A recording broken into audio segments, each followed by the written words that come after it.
Yo, what's happening? Welcome to All Things Covered with Patrick Peterson and Bryant McFadden, part of the CBS Sports Podcast Network. The name says it all. If you like what you hear, download and subscribe, and make sure you leave us a 5-star rating. Smash that 5-star rating button for us. We appreciate it. You can also watch us on YouTube. Just visit youtube.com/all things covered. Pat P, what we going to cover in this episode? Man, Mac, we got to talk about the divisional rounds. It was some entertaining football this week with some crazy, crazy moments that we're going to have an opportunity to chat about. But most intriguing, we get the opportunity to talk to one of the toughest receivers of all time. I had the opportunity to go up against this guy. I'm sure you had the opportunity to go up against this guy because he's a 16-year vet. No That's question. right, 16-year vet Steve Smith Sr. coming near you very, very soon. So stay tuned. Yo, guys, you know what time it is. First quarter. It's time to chop it up. We're going to chop some things up with you guys. There's a lot of, moving pieces right now in the National Football League with a lot of new coaches getting hired, new faces in new places. And we had this conversation with Steve Smith. Make sure Steve Smith Sr., make sure you stay tuned. He talked about one of the more influential football minds throughout his career. That he crossed paths with at Santa Monica College before he attended Utah. And Pat P, you've been around the game of football for a long, long time. When you look at some of the more influential people that you've been around in the game of football, doesn't necessarily has to be in the professional world, but just in football alone. Who are some of the most important people in your life that kind of guided you to where you currently are in your football realm? Oh, man. I tell you this all the time. You, for sure. You one of them. I have an opportunity to be, a 16-year-old kid, I have an opportunity to watch his big cousin, at 21 years old, fulfill his dreams, watch the work ethic, watch, the dedication and the time that you had to, share to your game. So you, for one, you just showed me a ton of ropes because, I think I would always tell guys this a lot as well. I believe I was in the NFL before I was actually in the NFL. You know what I mean? Have an opportunity to hang out with you and be around with you in that life. And when I got here, it was almost like second nature. Like, oh, I saw that. Like I've been through that when I was 16, 17 years old. So you, for one, growing up, my dad is, my pop's been in my life since day one when it comes to, football, as far as the work ethic, as far as, the preparation, the grind that has to go into the game. So you two guys for sure, but on the professional aspect, I probably have to say I didn't have a very long time to spend with him, but he recruited me when he was with the Miami Dolphins. It is Coach Bowles, Todd Bowles. Okay.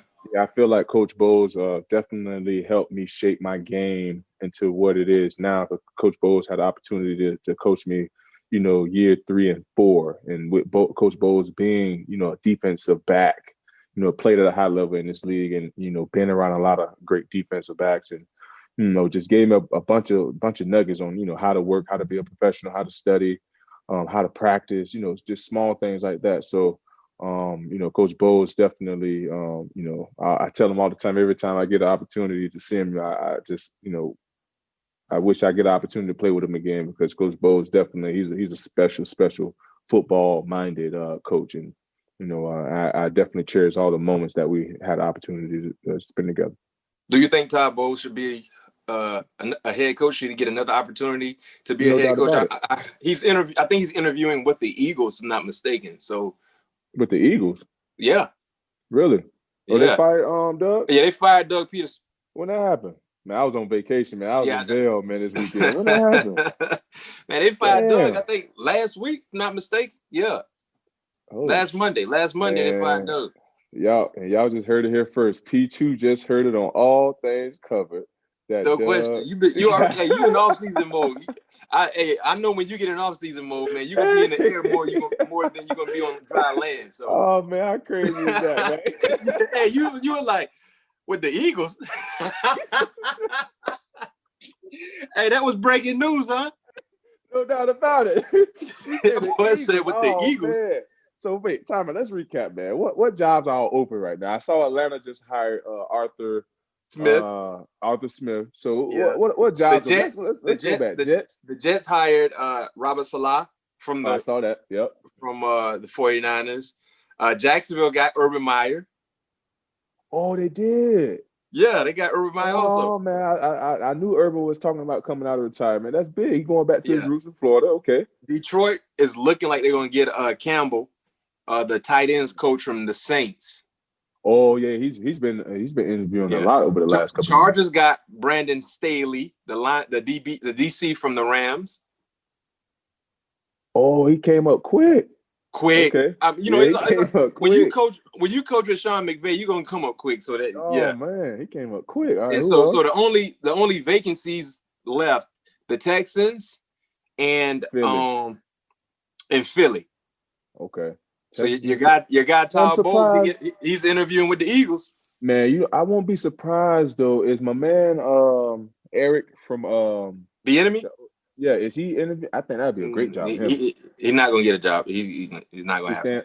We're gonna talk about that a little later in the show, but it probably won't happen. The Texans are trying to interview him now, but it's like that's a sympathy gesture, I think, because Deshaun Watson got mad at them. Mm-hmm. Yeah, I did see that. I was up on that. He said, you up on that? You up on that? Yeah, I'm up on that. I just wasn't up on the coaching. Pat P said the Eagles. Yeah, I just wasn't up on. I'm up on everything as far as the games, but I was not up on the Eagles firing Doug. That's shocking news to me. Doug is out of there. Last Monday they told Doug kick rocks. You got to go because I know they. Dang. All right. Yeah. Let's keep chopping it up. That's another. Hey, that's what we do here, chopping it up. We also break big time news. So yeah, you got Todd Bowles. He might get that opportunity. But, yeah, going back to Todd Bowles, I think he definitely is deserving of a head coaching gig because look at the what he had in Texas. I mean, in New York.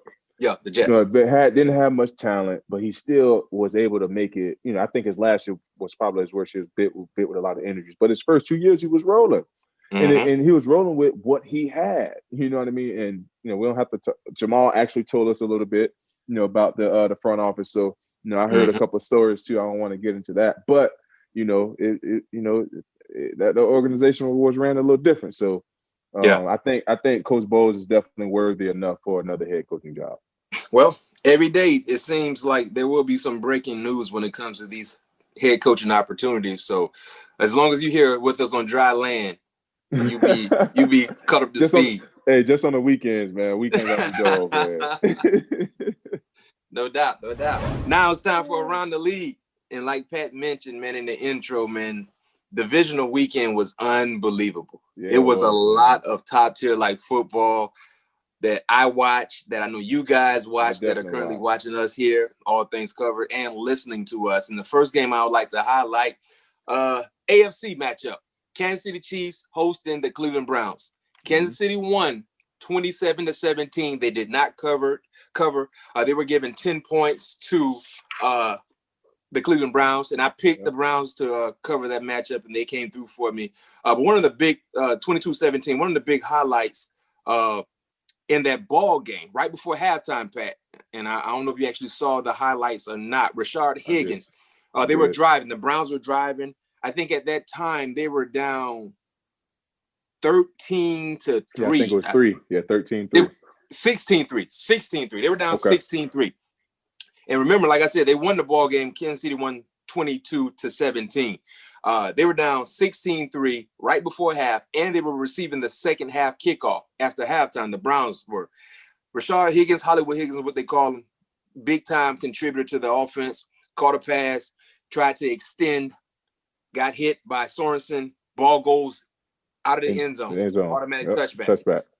Kansas City gets the ball, drive down, added 3 points to the score, go into halftime 19-3. That was a turning point in the ball game, in my opinion. There were a lot of people who watched that ball game were basically saying the NFL need to change the rules. They were complaining about if you fumble the football and it goes out of the end zone, the team that fumbled the football should receive the ball back at the 20-yard line. A lot of people are saying this is the worst.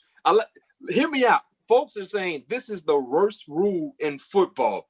So me personally, Second. I have my opinion about it. I want to hear your opinion about it. I know the people are listening to us, watching us. They have their opinion about it as well. And if you want to join into this conversation, tweet us, send us a message. You know, I know you following us on Instagram, Twitter, whatever the case may be. But let us hear your viewpoints. But Pat, what's your thought process about changing that rule? First of all, that's not the worst call in the NFL. The worst call in the NFL is a spot foul for a pass. And you've talked about that before on the show, so I know how you feel about that. The worst call by far in the NFL. But going back to changing the rule with fumbling the ball through the end zone, no, that's a touchback. It can't go back to the 20. You lost possession. So if it goes out of bounds, you get the ball back. With out of bounds in the field of play, you get the ball back there. But if it goes through the end zone, out of end zone. Yeah, that's what I'm saying. End zone, that's touchback. Yeah, I'm like That's not a bad rule. That's just the rule of thumb. It cannot go through the end zone. It's been like that since football started. And me personally, you know, you play defense. I play defense. There are so many rules catered to the offensive side already as it is. I feel like you should not be rewarded for fumbling the football. No.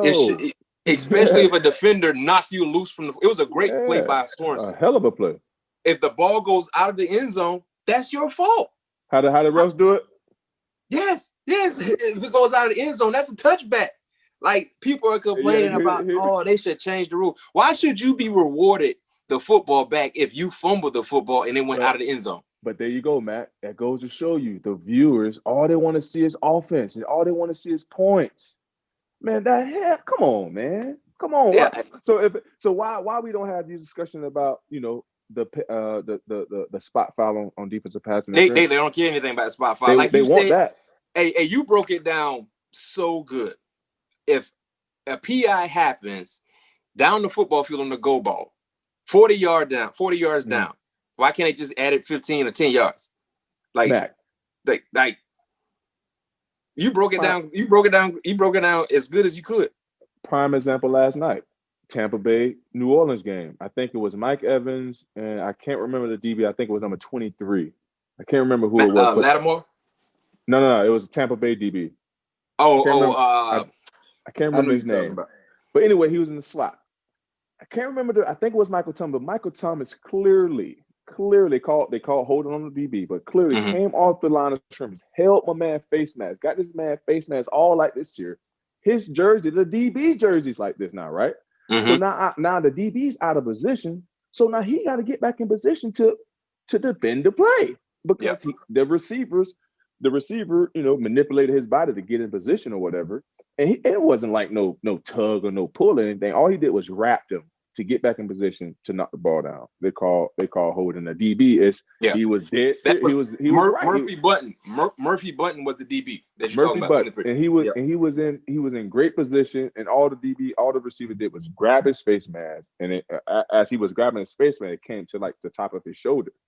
And so now his shoulder is locked to where he can't even finish his jam off. So now his arm fall down low. Now he has to wrap himself back in position to try to defend the play. But I'm like, that's what I'm talking about, because if you're watching the beginning of the route, watch what the receiver's doing to initiate that. You know, it's one-sided, Pat. You know, like you said, they want to see points. That's just what kills me, because it happened. Who we just played, it was against Philly. Man, Alshon Jeffrey was doing that to me. If we can go back and watch the whole game. One time, I had my sleeve on my left arm. He pulled it down. Didn't he pull it down? Man, my sleeve was down to my wrist, man. I said, ref, I can't undress myself if I'm guarding him. Hey, Pat, Peter, ref said that you had a slack sleeve, ain't had no tightness to it no more. It just there's another thing that I hate too. There's so many things that I hate about the game. So in the same Tampa Bay game, it was 24, and I think he was going up against Carlton Davis. Carlton Davis was going up against who's 17? Emmanuel Sanders. The ball is on the other side of the field. Yeah, he got illegal hands to the face. But it's away from the ball, and it was a third down. Play, and they didn't get it, but they converted after he got illegal hands to the face. So now that's away from the play, right? So now the ref tells me if I get pushed off or I feel like I'm getting held away from the play, that's away from the play. I can't call that, Patrick. So No. what made him call that legal hands to the face that had nothing to do with the play that was on the other side of the field made you call that play versus if the receiver was doing something to me? Man, you know it's one-sided, and a lot of fans, listeners, you're getting some jewels dropped to you because these are things that happen in play that you don't see. You know what I mean? So These are things that defensive backs have to go through week in and week out. I'm like, only man, thing I can say about that play in Cleveland, it should have been targeted because Sorensen did lead with his helmet. You know what I mean? That's the only thing that I agree with for some of the spectators are saying about that play. But touchback should be taken out of the game. Stop. If you get an interception and you return it all the way back to the house and someone hits you and the ball goes out of the end zone, guess what? It's a touchback. Ally, Ben Watson, Champ Bailey. Divisional might be the greatest, one of the greatest hustle plays I've seen in the National Football League. No doubt about it. Yes. Think about that. I didn't hear people complaining then. Oh, they should change the rule. No one complained. Great point, Pat P. When that happened, everybody was applauding Ben Watson for the effort, no doubt, deserving so. But I didn't hear nobody complain. Change the rule. Oh, that's the dumb rule. No, you know why no one complained? Because it was a defender who fumbled the ball. We the villain. I tell my guys all the time, man. We the bad guys, man. You the bad guys. Why not embrace it, goddammit? Might as well. They don't like you anyway. They don't want to see you just dominate. People get mad when it's a 10-6 ball game. When the defense is first thing I hear people say all the time, the score is 7-3 or 10-6. It's boring. Yeah, nobody wants to see that. I love those games. I love that. That's the ugly matchups. You gotta have the ugly matchups, man. And make it so bad. What makes those games so great? Everything matters. When the game is that tight, everything. The smallest mistake will not go unheard. And you know what? That goes to show you your preparation. When those close games, that goes to show how well you prepare for that game. Because now but that's a boring game. That's a boring game. Yeah, I remember the Super Bowl with the Rams and the Patriots. Everybody said that was a boring game. That was a slugfest. I mean, that was a great. That's what a Super Bowl is all about, man. Yo, you hit me, I hit you. You hit me, I hit you. And it was plays made in that game, but it wasn't as big of plays that the fans was accustomed seeing. No question, man. The life of a defender. Right. All things covered. We're going to transition to the NFC. A place you know extremely well. New Orleans, the Saints lost to the Buccaneers 30-20. Likely the last game for Drew Brees. And a friend of the show, your homeboy, Tyrann Mathieu, he tweeted out, being from New Orleans, Drew Brees meant everything to us in that city. At many times, our only hope, to smile and feel good, to live in a winning reality. That man gave us all life. None of us are perfect, but he was close. Salute. Man, hearing that this potentially could be Drew Brees' last game, the National Football League. Like I said, you know that area extremely well, going to college there. When you were there, what did Drew Brees mean to the city? Man, Drew Brees was like God, man. I'm telling that dude. He still is. I mean, what he was able to do, like Tyrann said, to give those people hope, to help them believe. When they won that Super Bowl, I was actually in school when they won that Super Bowl. So, like when they won the Super Bowl, it was like, man, I'm getting goosebumps talking about it because I would never forget. I was at Jordan's house. When they won it in Miami, and just watching it, it just seemed like the whole atmosphere just changed instantly. You know what I mean? Because everything over the years has been like the trash bag, New Orleans Saints. Obviously so many disasters coming through the Gulf and Louisiana, and for them to win a Super Bowl, and like you said, that gave them so much life and hope. Because believe it or not, man, New Orleans got some diehard fans. Louisiana in general got some diehard fans. So, if it's someone like Drew Brees that feel like they have, backing them, that gave them, much more of a purpose to, to cheer for him, because they'd be like, man, that guy, he's looking out for us. He care about us. He's out in the city. He's actually out, in the city, helping things become better. So that dude is like God, man, and there's nothing Drew Brees couldn't do wrong. No matter what may have came out of his mouth or whatever he may have done, it wasn't nothing Drew Brees can do wrong in those New Orleans people's eyes. He will forever be, loved in that city because, of the Hurricane Katrina tragedy. Yeah. And I remember that's why I worked out for the draft in New Orleans. And that was before Katrina. And then when that happened, I mean, that tragedy kind of took life out of New Orleans, the entire state, to say the least. And football is what kind of got the energy back, positive vibes back. And I remember that first home game. Like a Monday night. Against Atlanta. Yeah. You know what I mean? That, and if I'm not mistaken, I think they won that ball game, but just the energy in the building was electric. And I think that's when it changed.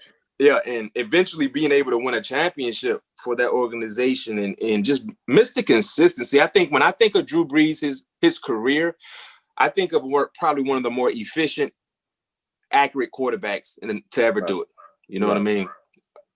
One of the more ideal, undersized quarterbacks. His peers were all bigger than him. He wasn't the model quarterback based on his measurements, but up here in the accuracy, tops. He was all top. No doubt about it. I know he has a special place, in the hearts of all, the natives there in New Orleans, and will forever be remembered. Not to mention he brought a championship to that city. Another NFC matchup that we highlighted, we talked about last week, the Packers and the Rams.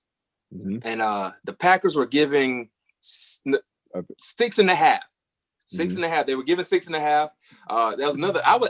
Pat P. Listen, I was hot this week. I was hot. I took Buccaneers. I took Tampa getting 3. I took Cleveland getting 10, and I took Green Bay giving 6.5. They covered 32-18. One of the matchups that I was looking forward to seeing was Davante Adams against Jalen Ramsey.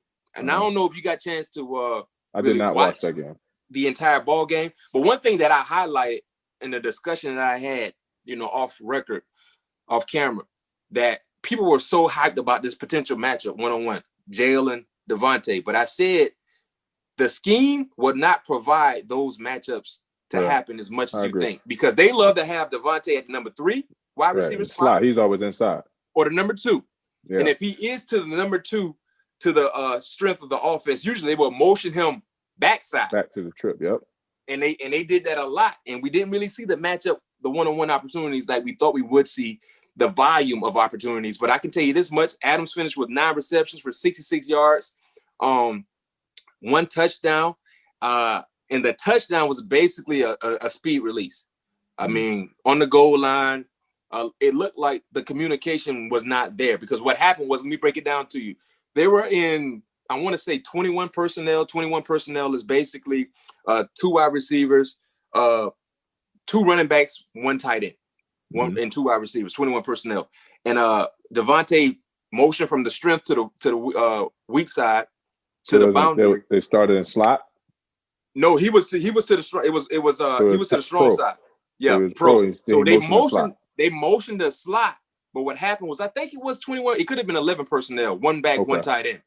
But he motioned to the boundary, and right when he got to the end of the line of scrimmage, they hiked the ball. Yeah, he just ran straight out. Ran straight out. So Jalen was chasing, right? Yeah. And it's a lot of traffic you got to get through. It's like on a 2 or 3 yard line. The traffic and the communication, Pat P, if I'm playing that backside corner and I see you running, I'm locked into my man.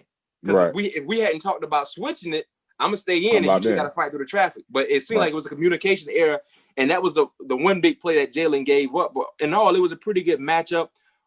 But right now, those 2 guys are probably some of the best to do it at their positions. Right. And Davante got the last laugh, because this team won and they have advanced to the next round. But one thing I would like to ask you, when it comes to that standpoint, and if this is something that you really haven't seen a lot on tape, right? Film study, can you make that communication adjustment on the fly? Because actually the Rams run that same play with Robert Woods. You're right. So what we do is, if we're in a dog one or anything like that, or which is straight man to man for our listeners and viewers, dog one. But if we're in the red zone, we know we have a free player, which is a safety. So now we know he getting jet. We're gonna give us a money call right now, because the safety got a better angle of attacking that speed out versus me having to run through all the traffic and try to make that play. So Mm-hmm. prior to the game, we go through those film studies of, because we got to go through Green Bay anyway, because they're a team that will go for two. So we're looking at all their 2-point plays. Yeah, Just when we do get that in is an ideal 2-point play. right, because there's like the 2-yard line, 2-3 yard line. So Mm-hmm. and so we're looking at all those 2-point plays, and when those plays come up, it's crazy because, like Steve talked about earlier, looking at those same boring plays on Wednesday, Thursday, and Friday. But Yeah. being a pro that I am, I watch. I want to watch everything. I want to watch the stuff that the coach is not showing us, because that's what pertains to you to being a pro and you being prepared when you step out there on the field. Because at the end of the day, is your play what speaks for itself. So I'll go through those plays and we'll have a communication. It might not be a play that we go through full speed. It might be a play that we just walk through. Yep. We might just walk through on the Friday or the Friday before practice or that Saturday before the game. And it just goes to those little answers to where that you prepare. But that just goes with being a pro. I don't know what happened in that particular moment, but if it was us, I'm sure we would have been some type of dog one if we have a free safety. And as soon as we saw, the Davante motion or whatever, we would have had a money call on it. But Jalen was very, very animated, and it seemed like, I don't know if the communication was there or was not there, but he was animated, and it was towards the nearest DB. So it seemed like someone didn't get the check. But hey, that's how it happens sometimes. Try to make adjustments on the fly doesn't always work out. So let's advance to the championship weekend. This upcoming weekend, AFC, we got Kansas City hosting Buffalo Bills. He played against the Bills. NFC, we got the Packers hosting Tampa Bay. I mean, top tier talent on both sides of the football. In the NFC, Tampa is hot. Captain America Tom Brady's playing some big time football. I call him Captain America. Hey, but one player that I like to highlight with you, Green Bay wise, we just talked about Davante and Aaron Rodgers, Aaron Jones, that offense. But their defense been balling, and they got a young dog in that secondary, Jair Alexander, who don't play the radio. You know what I mean? This is a matchup between the last Alexander and Mike Evans, man. What you think about that matchup? I think that's gonna be a chess match. I think it's gonna be a very, very intriguing matchup. I think in that game we will see a lot of volume of a matchup. Because Mike Evans is primarily an X receiver, so he's outside, and Alexander's gonna pretty much be left and right, primarily the outside corner. So we will see what we've been wanting to see in this championship game. But I'm gonna take the edge on. I'm gonna give the game, like I told you, Green Bay, they hot right now. I got them going to the Super Bowl. Ooh. I got Green Bay winning. Interesting stat about. I just think that cold weather gonna get to them Buccaneers, man. I don't know. Yeah, they say it's gonna be a chance of snow. I think it's like 10%. 10 miles per hour wind or something like that. That's the kicker. It's the wind. You know what I mean? It's the wind. The snow ain't an issue. It's the wind when it comes to throwing the football. Yeah, so I think that's going to be a big factor, because we know, I've been in BA offense, doing those deep outs, those comebacks, I think that's going to be kind of difficult for them to do. So it's going to be kind of intriguing to see, how they attack this Green Bay defense. But I think Green Bay come out on top. But I will love to see, Tampa win, because I would love to see Tom Brady in the Super Bowl, and also my guy Todd Bowles and BA Byron Leftwich. I would love to see all those boys in the Super Bowl. Larry Foote. They got a lot of guys. Yeah. But I just think, as far as the matchup, I think Green Bay will win, though. I think the line is 3.5 right now. I'll take Tampa getting 3.5. I don't expect to see a lot of scoring based on the strong wins. So I take Tampa, and then when it comes to the AFC, I like Buffalo. I do too, man. I do too, man. I don't know exactly what the line is, but me personally, I take the money line and don't take any points with Buffalo, and take Buffalo to win straight up. But I'll take the points if they're gonna give them to me. So I will take the points. But them Bills, bro. And I'm gonna tell you what my thing is with the Chiefs. I've said this before. They always start hot. Yeah, the Chiefs are -3 right now. The Chiefs are -3. But for some odd reason, they always just hit like this lull. And I think the Bills offense, they can't afford to have no lull this game. Because No, I they think can't. I think the Bill offense is so well rounded as far as the run attack, the pass attack, the dynamic attack that Josh Allen provides, tight ends. I think this going to be a game that they have to be clicking on all cylinders every single drive. You got to, because if Pat Mahomes is healthy. Oh, by the way, I know you was in the air all weekend. Pat Mahomes went to sleep. He got concussed. I did see that. I did see that. Okay. I did see that. and also too, this past weekend, Tyrann Mathieu, friend of the show, he came with a big, huge interception. Oh yeah, so, I hit him up. Right, I did see that as well. I hit my guy up, man. He having an unbelievable year and just continue balling. And for the gamblers that are watching us and listening to us, you might want to jump on that line right now, because let's say they announce Pat Mahomes is not playing, right? Because of concussion. That line might change a little bit. It might go from 3 to 1.5, you know, with the Bills getting points. So I think you should jump on that line right now before any news comes out about Pat Mahomes being available for this weekend matchup. So championship weekend. Yes, sir. Get your popcorn ready. And I am not traveling this weekend, so I will be watching both of those. Oh, you're going to be on dry land? Yeah, I'm going to be home this weekend. Next weekend, I'm out, though. Yeah, next following weekend, I'm out. I'm out of there. Oh, yeah, you're going to be back in the air? Yeah, back in the air. Going somewhere with my wife. Yeah. And also, too, Steve Smith Sr., he will give us his picks about championship weekend, so make sure you stay tuned. Like I said, Pat mentioned it as well in the intro. We have Steve Smith Sr., joining us here. All things covered a little later in the show after our halftime break. But right now, we're talking about around the league news regarding the NFL. Outside of the championship weekend, big news coming out of Houston, the home of Slim Thug, Paul Wall, a lot of outstanding rappers, Scarface. Yes, but sir. Could be Beyonce. Beyonce. It could be the former home of Deshaun Watson. Yeah. Right now, he said he was on 2 dose. Now he on 10. He on 10. He on that dime alert. Yeah. Question for you. I know I have my answer. Do you believe Deshaun Watson will play for the Texans in 2021? Nope. Smart man. He will not. I don't think so. No. Listen, I'm right. You can print the T-shirts. Oh, Deshaun Watson. Hey, you know what I just saw? They just started a whole petition for him out there, yo. They trying to get him to stay. He's gone, man. They got the blind. Hey, Pat P, have you ever seen 2 blind dudes try to walk across the street without a stick? No, man. That's an accident waiting to happen. Just imagine 2 blind dudes trying to walk across the street without a stick. Yeah, I just saw this, man. They got the blind leading the blind in that organization. The top of the organization, they have the blind leading the blind. They can do whatever petition they want. Yeah. That man is gone.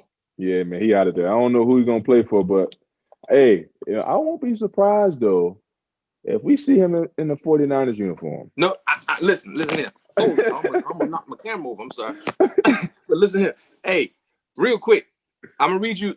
I got an ideal team for Deshaun Watson. Talk to me. But I'm gonna read you his tweets. We talked about what he said from he tweeted I was on 2, then I took it to 10.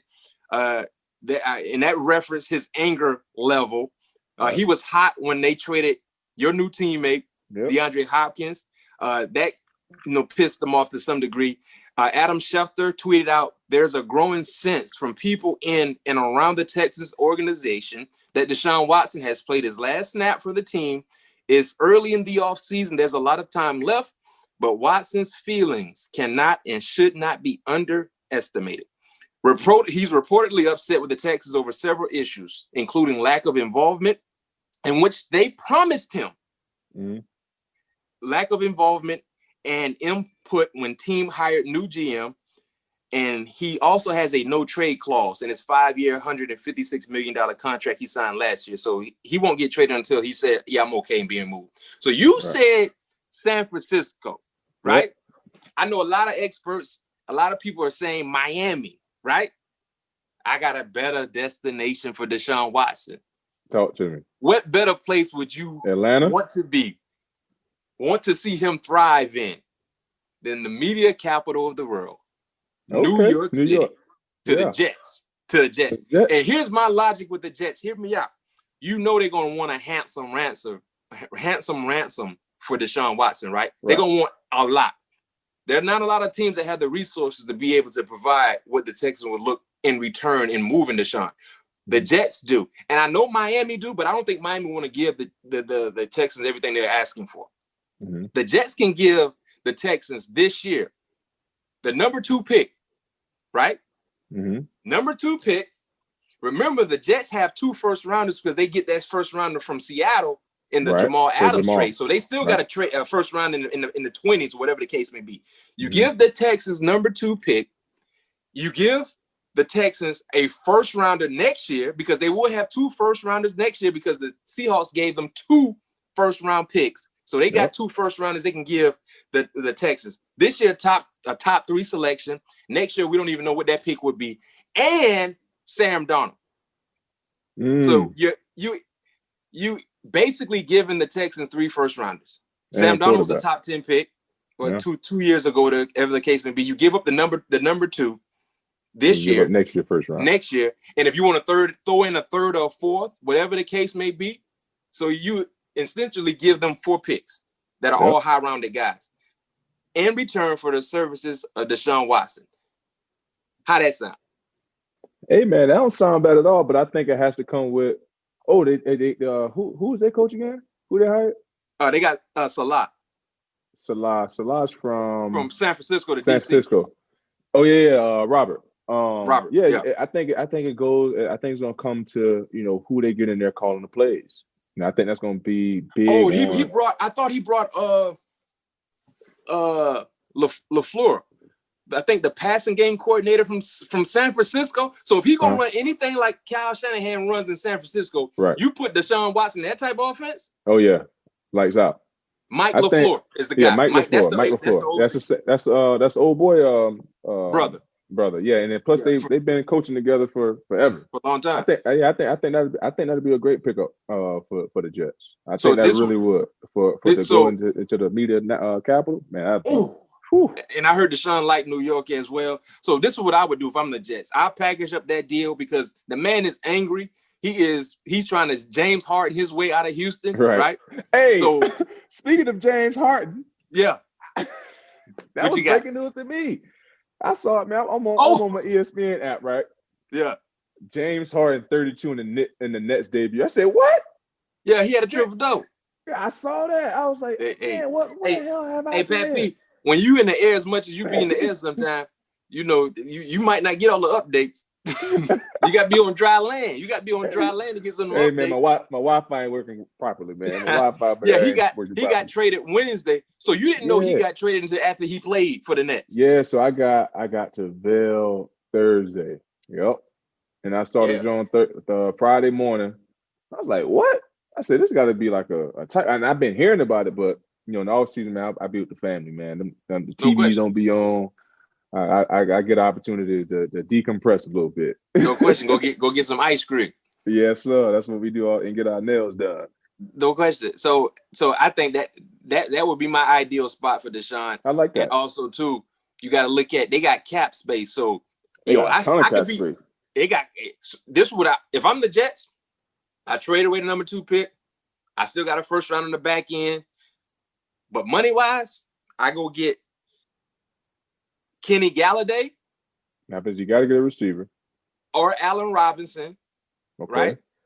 I use that first rounder that we got, maybe on the back. You know what I mean? Travis Etienne could be available. I think Najee Harris will be gone, but I definitely see at least 2 first-round running backs go in the draft. Or I might move up, or you might want to still add some more fuel to the fire. Go get a guy like Jalen Waddle if he available. Yeah, So you can have Deshaun Watson, Kenny Galladay, Allen Robinson, or Jalen Waddle, along with the other resources you got in the draft and the other money you got available. Yeah, man, they definitely got to get some guys up front on the defensive side. They need a secondary too. They need some pieces in the secondary everywhere. Yeah, they need a lot. I mean, this is not a one year makeover. But I can tell you this much: you talk about post-pandemic when you can have fans back in the stadium. Bottom line going to increase dramatically. You got Deshaun Watson and the Jets. They have a lot more primetime games. I mean, Jets had too many primetime games in it when it was trash.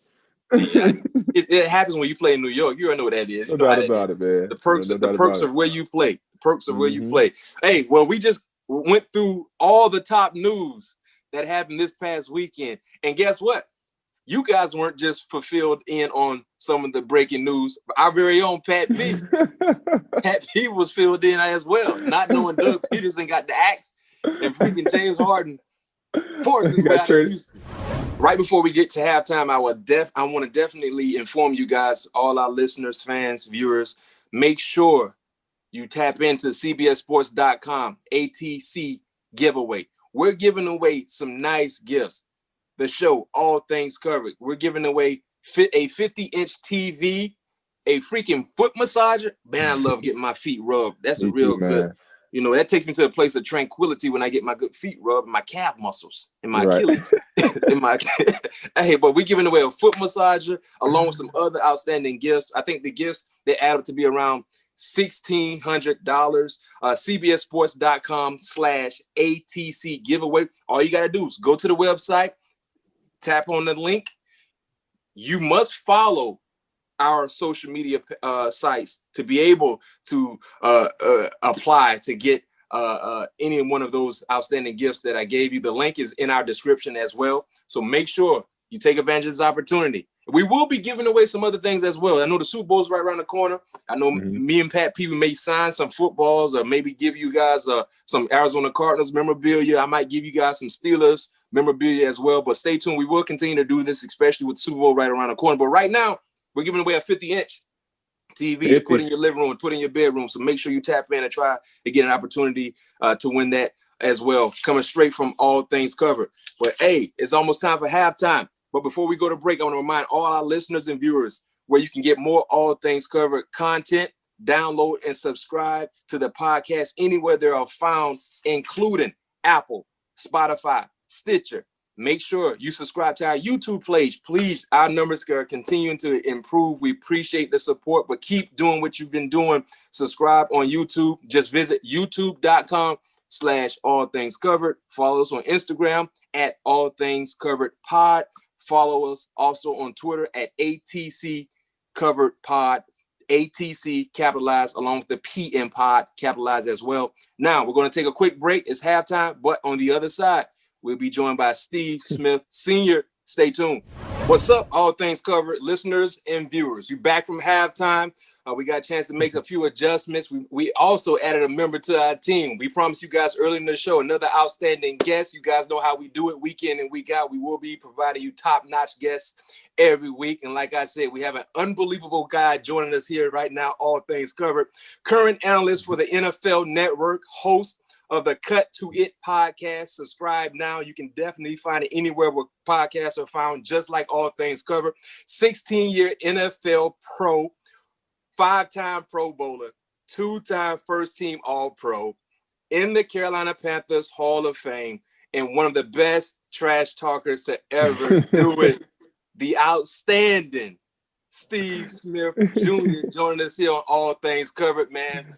I hope you feel comfortable because, you know, you got two DBs and we probably going to cloud it. You know what I mean? Since Pat, I'm going to let Pat play at the line of scrimmage. I'm going to play over the top. So I hope you're okay with that. Man, man. The only thing, though, if I'm being honest, man, there's very rarely any time Pat had help over the top covering me. It was hey, I got to put myself in the game plan somehow, right? Yeah, it was unfortunately, it was always a chess match going against me. I hate, you know why I hated going against you, dog? Talk to me, man. Because we never have an opportunity to chat, man. Talk to me. Because of the studying I had to do, right? I knew what kind of player you were, and despite what people may think about me, I respect a lot of men. I respect a lot of men, and one I'm called to, right, by God, and I know my testimony necessarily doesn't always display that I'm a believer, but I really am. But I always respect guys that I win against. Now, my level of respect grew or decreased as I brushed up went against guys. But a lot of times people think that, I've heard people say that I got a huge chip on my shoulder and, I got this short man syndrome. I've been this size since, for a very long time. So I'm pretty confident in my height department. But I think a lot of people don't realize that I had to go through a lot to get respect, to play this game, because it was the way, I trash talk, people would think and slight me. And I think it's interesting, even now that I'm an analyst, the first thing people say, well, how many rings does he have? And it's like, so my rings or lack of rings disqualify my body of work, disqualifies my ability to study film. And then it's, well, he wasn't that good. He was on the sorry team. Okay, so that disqualifies my 14,000 yards. Like, you don't just wake up and catch 14,000 yards. Just wake up and shut down receivers or make them study extra hard, right? Or having them, when I studied you, bro, I literally watched the year I was playing, and then the following year or 2 years that I played you, and then the year behind, just to make sure, have I covered all my bases? Where's the chink in his armor? Where's his Achilles heel? Where's he gonna give me a slight edge? And bro, I did it, every couple of years. And damn it, I'm tired of it. I didn't find too many chinks in your armor. So it was always intriguing. It was always good to go up against you. And I loved the psychological game that we would have. That was the one thing. Me and him never talked. I was just about to say that. We rarely talked to each other. It was like lock in, right? Pat not gonna say nothing to me. I'm not gonna say nothing to Pat. Pat gonna grab me. I'm gonna push off. Hey, ref, you saw that? And it was so much respect, man. It was always fun and irritating going against your good ass. Hey, the crazy thing about it, I was gonna go back. I tell this story all the time. My first game, rookie year, going up against you. You had a field day against us. Cam Newton first game. So Larry, the whole week, he's like, man, don't talk to him, man. Do not talk to Steve Smith, man. I'm telling you, he's gonna try to pull you into the game and try to lure you to sleep, just that. And I'm like, all right, cool, man. I'll be all right. If you talk trash to me, I'm a man. I'll be able to handle it. And like you said, when we got in the game, I think you caught like a comeback on me. And you said something, I can't remember what it was, but it wasn't nothing towards a trap. It was like, all right, young pup, something like that. And from that point on, it was just, like you said, it was nothing but respect. You know what I mean? And that helped bring the best out of my game. And I saw that brought the best out of your game. It was just like, it was like a tug of war, tug and pull, man. And that's the great thing I love about going up against the best, because those are things you remember, those conversations, those battles, those, like you said, studying moments. That's what I love about the game. And that's what I love about going up against greats like you. Well, what's crazy is you mentioned that a lot of times there were times I really wasn't talking to you or my defender, unless a guy egged me on or kind of probed me. Because here's what I noticed: a lot of DBs play victim sometimes. Right? Oh, he talking mess. And so when I'm saying, all right, it's gonna be all day, young pup. Well, one, because we have Fell on the team, right? LSU, he like, hey, I know I'm supposed to be on the same team, but I'm just telling you, that young boy ain't no punk. And I'm like, well, first of all, who team you on, Ninja? And then so me doing that, a lot of times I would be talking out loud about a guy, or like, say I'm going against a guy and the guy try to jam me, right? And he come up and he lunge and I catch it, I spin it, and I'm saying, I don't know why he trying to bump you like that. Like, I don't know why you were talking to yourself. I was talking to myself, because also when I'm training, when I used to train off season, I would be talking to myself. Right. I'm motivating myself, because on that island, you ain't got no other help. No doubt about it. So I'm talking, to myself out loud. You just happen to be in the area. I remember who is it? Gerard Powers. Powers, yeah. So he was telling me how when we played the Cardinals and somebody tried to tackle me, and when he came to Baltimore, he was telling me that story. And I explained it to him, and he goes, I get it. Because I guess one of the guys tried to tackle me. And I was like, this dude trying to cover me. They think he can cover you today? Right. And I'm not talking. Right. I remember that individual. Bro, I'm talking to me. And you spent the ball. I remember that. Yes. I'm spinning the ball and talking like, hey, because the next play, it's still me out there again. Right. So no doubt about it.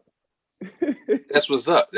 Hey, while we got you talking about the technical side of things, Steve, what was some of the things that you would pick up on corners that were trying to cover you? Like, a lot of people don't understand how cerebral the game is. You know what I mean? It's not just about physical skill sets and physical attributes, but the mental part is extremely crucial. But when you watching a corner, what were some things that you would pick up on that will put you in the mindset of, you know what, I can get him on this route, I can get him on that route? What were you looking out for? So here's the uniqueness of me, how I look at things as a player and also as an analyst. So when I look at a receiver, and I know you didn't ask me this, but I'm looking at a receiver and they say, which quarterback do you want to play with? The first question I have is, who's my offense coordinator? Mm-hmm. Right? Because your offense coordinator tells you a lot. Right. So when I look at a DB, the first thing I look at is the safety. Mm-hmm.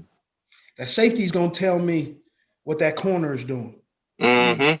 The safety's in the middle of the field, and the other safety is down weak.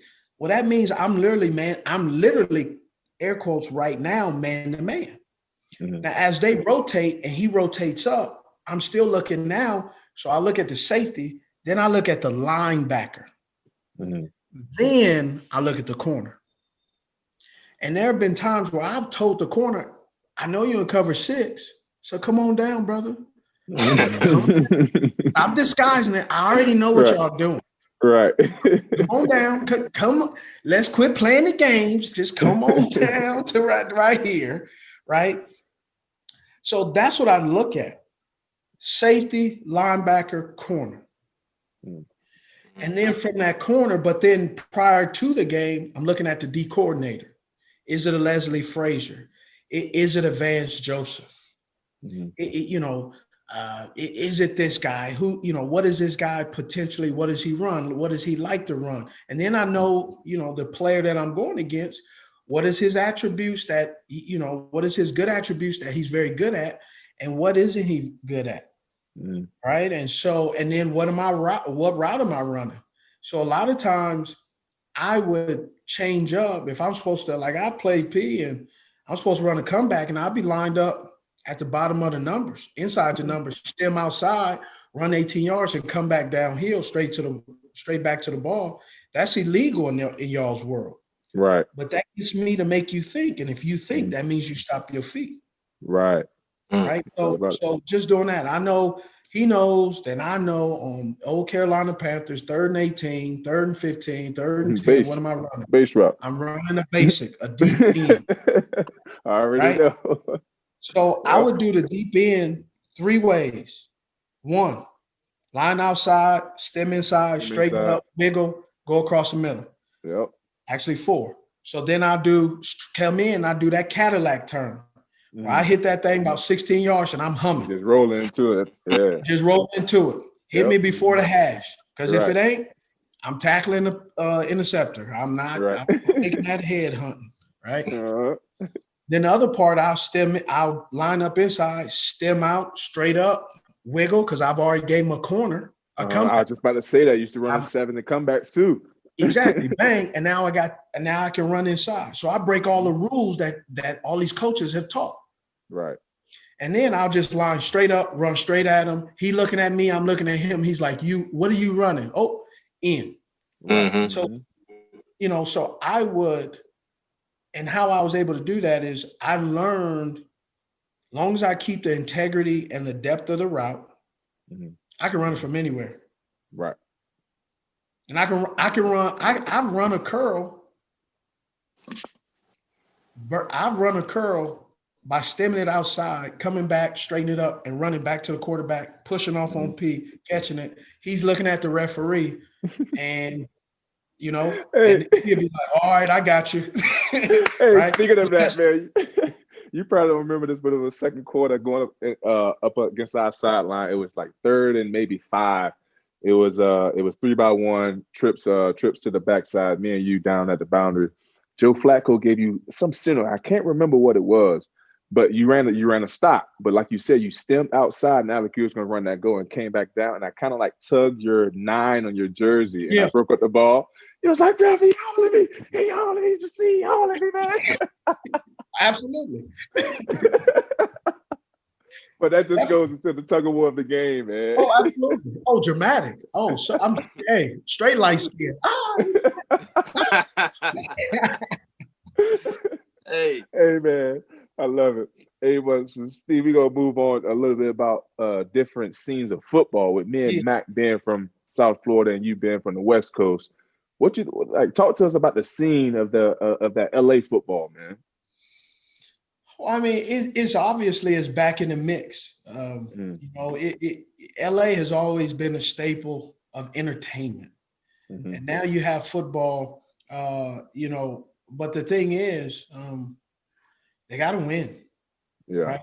LA's a place they'll ride or die with you, but if you ain't winning, they'll let you go. You see the Chargers. I mean, the Chargers. You don't even know that's a football team out there just because of the attendance prior to COVID. Like people weren't attending. They were in the soccer stadium. 20,000. Right. Probably it was like a away game for them every week. Right. So the football scene out there. But here's something I don't think you know. Back in the 80s and 90s when LA was popping entertainment-wise, the sports teams were unbelievable. Right. Back in the 80s and 90s, you had Raiders. You had Showtime with the Lakers. Yep. You had Oakland and LA going back and forth, right? Then you had the young Darius Miles, Lamar Odom with the Clippers. Yeah. Right. And then you had Jerome Bettis, Lawrence Phillips with the Anaheim and the Los Angeles Rams. Right. So then you had the 80s with Wayne Gretzky in hockey. Right. You got Tommy Lasorda, God rest his soul, with the Dodgers. Yep. You got the Angels. So when LA sports teams are booming, LA is the place to be. Right? No doubt about it. It's feeding the economy. Right? And I know BMac, you over there frowning up your face a little bit, but that's just how the West Coast is, right? It's California, Florida, and Texas. That's where the athletes come. That's where they are, man. No doubt. And speaking of your roots and everything like that, and we all know you as a wide receiver. Right. But in high school, you played running back and DB. What prompted the switch to wide receiver permanently? Well, in high school, I played DB, like you said, and I played H-back, running back. We weren't throwing the ball, really. We didn't have really good quarterback to throw the ball. And, in high school, throwing the ball in high school is you're either doing it or it's extremely complicated. Yeah. Right. So, I played DB, but what happened is I played in an all-star game and I was susceptible to double moves. I was antsy. Oh, you aggressive. Yeah. And so they switched me to wide receiver at junior college, into the slot. And it was one of those things where I wanted to play. I was used to playing DB. I like playing DB, but I also like playing. Yeah. So I had to make a decision, am I going to gripe and complain or I'm going to just do this transition? And so, looking back on it, the head coach was Robert Taylor, who, he loved on me. He was a great man, passed away, probably about 10, 12 years ago. But he was also the same coach. He was there from, I believe he died in 2007. He passed away. He had been the head coach for Santa Monica Junior College from 1978 till the day he passed. Wow. Right? You know, he coached me. He coached Chad. He coached Isaac Bruce. Right? But the thing is he gave a lot of young men who didn't have many opportunities coming out of high school a legitimate opportunity to get a college scholarship to go on and try and attempt to play professional sports, but also get a college education. Mm-hmm. Right. And I knew from the very beginning is we didn't have money for college. So I had to get there somehow. And, you know, my mom being who she is, she was like, look, you ain't going to sit at the house and do nothing.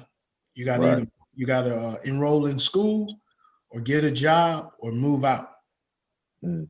So I had a job, I enrolled in school, and I moved out. Did all three. No question. Hey, well, speaking of Santa Monica, you was teammates with Chad Johnson. How did you guys get along, man? How was those trash talk battles? No question. Who was the best trash talker? I mean, actually, Chad. So the unique thing about Chad is, you know, Chad and myself, we all quick with it, but Chad was a bounce back from, I think, Livingstone or Livingston College, and his grandmother had sent him to LA to kind of shape up and live with his mom. And what's interesting is Chad was a Florida dude. And you know, BMac, like back in the 90s, like that was when East Coast and West Coast beef was thick. Mm-hmm. So you know, he came out with the flamboyant clothes and the loud clothes and talking about this Florida. And, you know, you West Coast, you're like, bro, this ain't Florida. If you want to be in Florida, go back to Florida. This is LA. Mm-hmm. And so really, you know, Chad has always been Chad. Right. But it was that time where, you know, he was a Florida cat trying to make it in LA, and he did, and he was. But it was against odds for him because of, at the time and the climate, man, you know, it wasn't this East Coast, West Coast, down South. It wasn't, you know, it wasn't being accepted. Mm-hmm. It was one of those places where it was like, yeah, you know, that's the Florida dude. It was like, nah, bro, like, take that somewhere. Yeah. It was unique and fun, though. It was fun. And it was some of the best time that I learned about ball and learned a lot and experienced a lot because we were a talented bunch of guys who had no direction. But super talented. No doubt about it. We had no direction, but no direction. Yeah. And because of that talent. Out for the both of y'all. No question. It panned out well for both of them, right? No legitimate complaints here. And hey, so Steve, because of your success, you know, at Santa Monica, you ended up going to Utah. Yeah. You know, and was successful there as well. But what advice would you give young scholars that have to go the junior college route? You know, what advice would you give them, you know, being able to fulfill their dreams and get to the level in which you got to? I really think right now, just the way everything is, if I can go backwards, the one thing and I do business, and pay attention to your school. And I understand and I get this is not your final destination. I respect that. However, there are some men and women and people and institutions that you are going to be able to use this well beyond football. Mm-hmm. So don't look at it as a pass through or you just grabbing a cup of coffee. Because if you do it right, some of these men and women and institutions that have given you an opportunity, one, they will call on you to return the favor. And this is the favor I'm pertaining to is I was able to go to the University of Utah during college because a complete stranger donated money to either a public institution for endowment or a scholarship that didn't know the knucklehead that they've invested in and didn't know that the school was going to pay for this guy. And so without those random acts of kindness, that complete stranger, I would have never been able to go to those schools. I would have never had that opportunity. So I think really saying that you need to focus really on your studies, grab something that you can use, because no matter how long, even look at Tom Brady, 43 years old, he still has so much more life to live after his career is over. And reading and writing and conducting yourself and being able to look at a P&L and a sheet and read contracts and understand things, you can't wish that upon yourself. You have to learn that. And your education and the institutions will and can provide that. And also, don't burn no bridges at the institutions you're at. Because at some point, you're going to grow up and have children, and you're going to want your kids, if they have the opportunity, to wear that same badge of alumni that you have. You know, none of my boys actually play football. And so I know if Utah doesn't have a soccer team, but I know because of my influence and also commitment to the University of Utah, I believe they would at least offer them, because I'm heavily active. I'm on the athletic advisory board.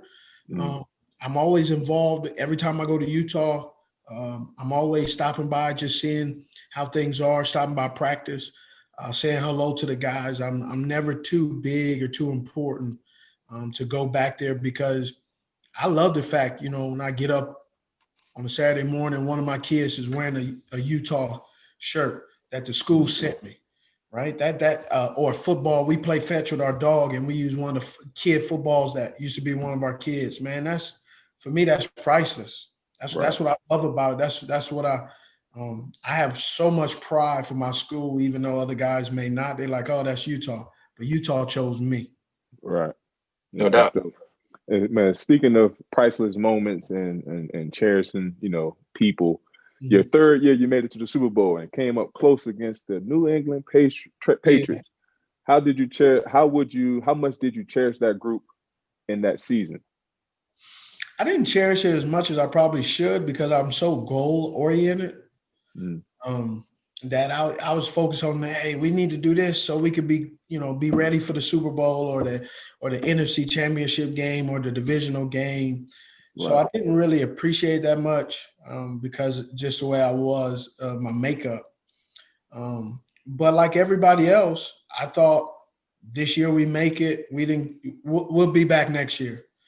And next year, guys got picked up, guys got re-signed to other teams because we went to the Super Bowl and people wanted that championship type of atmosphere in their locker room. So going to the Super Bowl, whether you win it or lose it, has a residual effect on everybody in the building. And sometimes, and both of y'all know, man, sometimes that dude was on the Super Bowl team, a winning team, but that brother didn't contribute as much as Right. So it's like, I know there's some guys I know walking around here in Charlotte or in other places, even back home, that man, they got Super Bowl rings. And even with my podcast, you'll have people ask you, man, would you trade it all for a Super Bowl? And realistically, man, I'm not trading 16 years going to get some of the best guys in the world, traveling the world and seeing football in a different perspective, to get a ring that at the end of it, yeah, it was great, but my damn DirecTV bills, they don't give me no discount because I got a black one.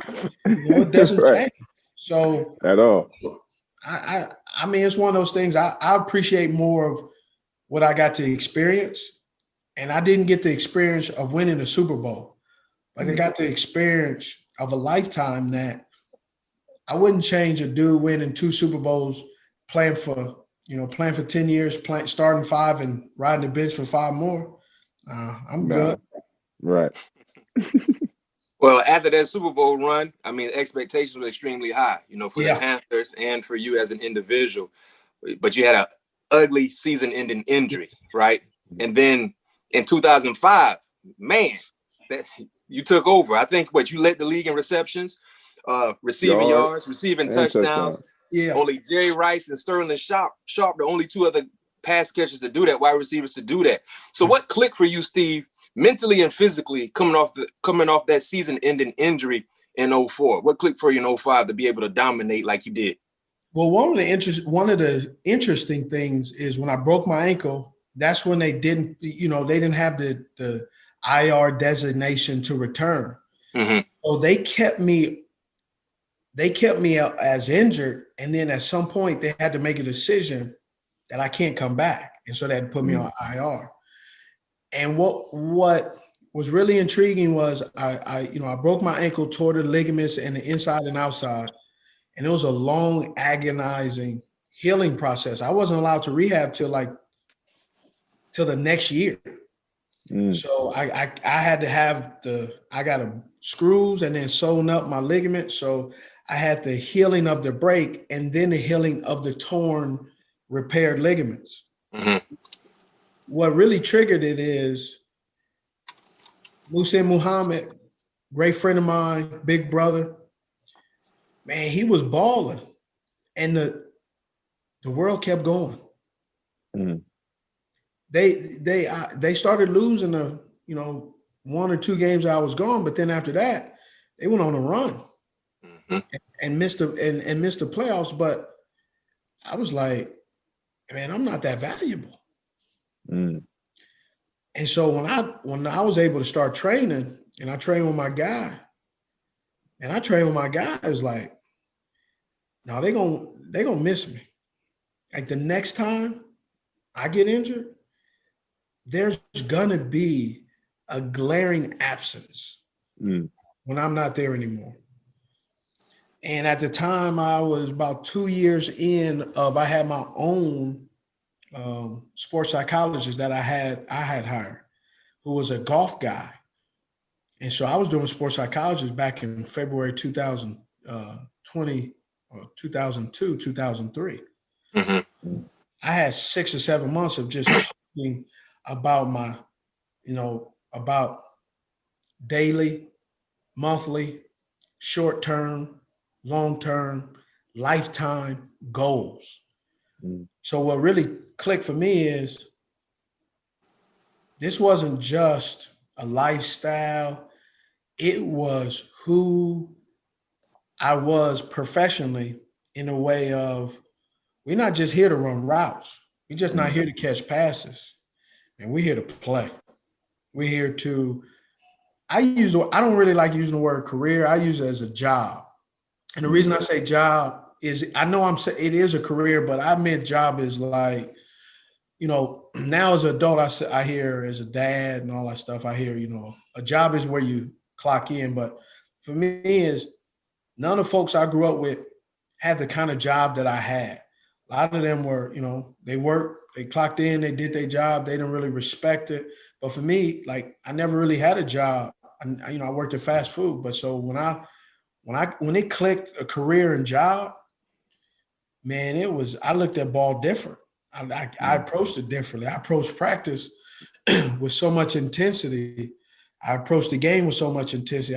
We watching film, and give me everything. I don't know, just give me the little, cut ups that we're gonna watch on Wednesday and watch the same boring clips on Thursday. I used to be in a meeting. I already watched this yesterday. Give me something new. Right. Right. I watched it. We watched that yesterday. Give me cover 2. Give me cover 3. Give me 6. Don't just show me the plays that you want me to believe. You want me to watch, or I'll be like, hey, we don't have Drew Brees. So I ain't Marcus Coaster. Y'all ain't got me running these exotic routes. So don't show me plays we ain't running. Show me the weak ass end route that I'm running against Patrick Peterson. Don't show me Drew Brees running it where he did this and did that. I don't want that. Right. I want the fantasy life. I want the real boring ass offense that we run. Right?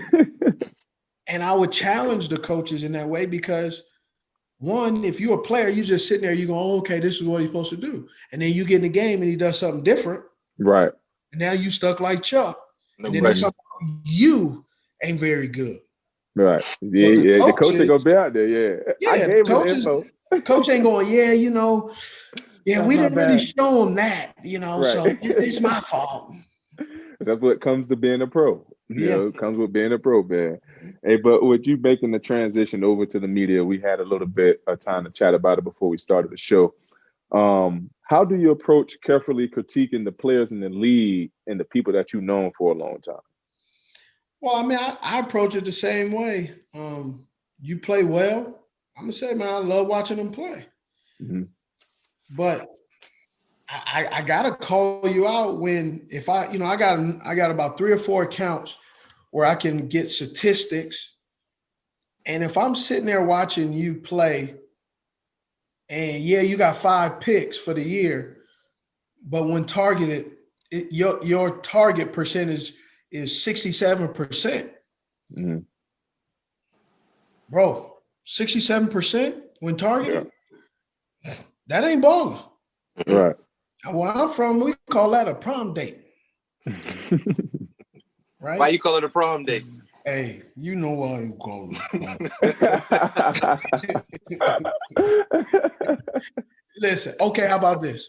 If I tell y'all the Powerball is that whatever it is, and if you buy for $1, you have a 67% chance of winning $200 million. Are you gonna look at me and go, "Nah, I'm good"? You gonna go buy that for $1? For $1? Yeah, I'm all in. I'm not damn $1. Give me 7. I'm going. So when I look at film, I will allow the film to create my opinion about you. Yeah. So if I'm watching film and they say, man, he's a good player, but I'm watching film, I'm going, well, he has lazy hips. He's always grabbing. And when targeted, this is his pitch. You ain't great. Right? You may be good or you may be having a good year. Mm-hmm. That's just like a wide receiver. He can't catch, but he runs great routes. That's a tight end. Right. That used to be the old tight ends. Mm-hmm. Right. Mm-hmm. Right. So when I watch film, man, I'm watching film and then I'm getting statistics. TV, my producers do not feed me what they want me to say. I say how I feel, and the only thing they say is, well, Steve, especially for me, they're like, well, you may not want to say it like that. Like I put my foot in my mouth this year. I'm not really a huge Baker Mayfield fan, however, because he plays the narrative is us, he's always playing victim. Oh, nobody, everybody's counting us out. They're not counting you out. They're not counting out the Bears. They're just counting out the quarterback who has shown that he's inconsistent, right? They're counting out the guy who at times at critical moments does some Baker type of stuff, right? Throws a pick, going for a 4th and 1, or 3rd and 1 and fumbles the ball, right? Yeah. Stuff like that. Now, Baker has done it this past Sunday, man. Play ball. He played well. Ball. He did. Now, the question is, if he continues to play Baker type of football and let Coach Stefanski continue to put him in great positions by running the ball and isolating him and allowing him to do that 1 or 2 read and then take off, he's not a traditional quarterback who goes methodically through all 4 or 5 of his reads. He's a 1 or 2 read quarterback. Mm-hmm. That's what our film study says. So people say, well, he was a Heisman. He was this at Oklahoma. Yes, he was. But when I'm watching a game and he does this, looks, and takes off running, that's a 1-read quarterback. Yeah. Right. And I got a 65, I got a 55, I got a 25-inch TV. They all look the same no matter where. I know. If you do this and then take off running, 1 read. You only look at that 1 progression. You looking at that 1 progression. Well, HD, Blu-ray, whatever, like the podcast, wherever you get your podcast, it's there. Yeah. Right. Speaking of quarterbacks, one of your former teams, the Baltimore Ravens, took a loss to the Buffalo Bills, and Lamar Jackson has been getting a lot of criticism. They've been very, very critical of Lamar Jackson, kind of deserving so because he was the MVP last year. But my personal opinion, I would love to hear your offensive expertise. A young quarterback can only do so much with number 2s and number 3s. You know what I mean? You look at the growth of Josh Allen. You look at the growth of Josh Allen from last year to this year. Individually, he has improved, no question, right? Absolutely. But a lot of his improvements have come from having a proven number 1 to throw the football to in Stephon Diggs. And right now in Baltimore, they don't have an ideal number 1 wide receiver that can help the growth of Lamar Jackson. What are your thoughts about that? So I think you're missing the key ingredient. Josh Allen has improved, yes, because they have Stephon Diggs.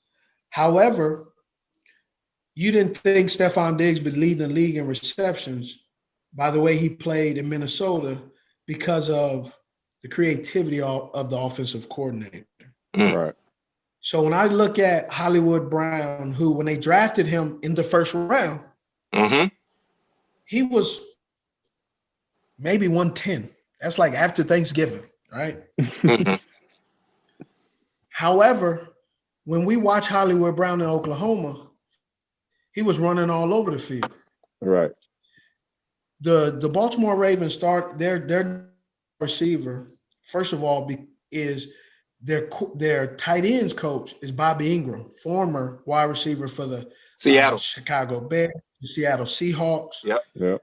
And he's their tight ends coach. That's why they have some of the best tight ends in the game, because they have a coach that understands the blocking scheme, but also understands how to run routes. Now, Mark Andrews is an excellent tight end, all pro.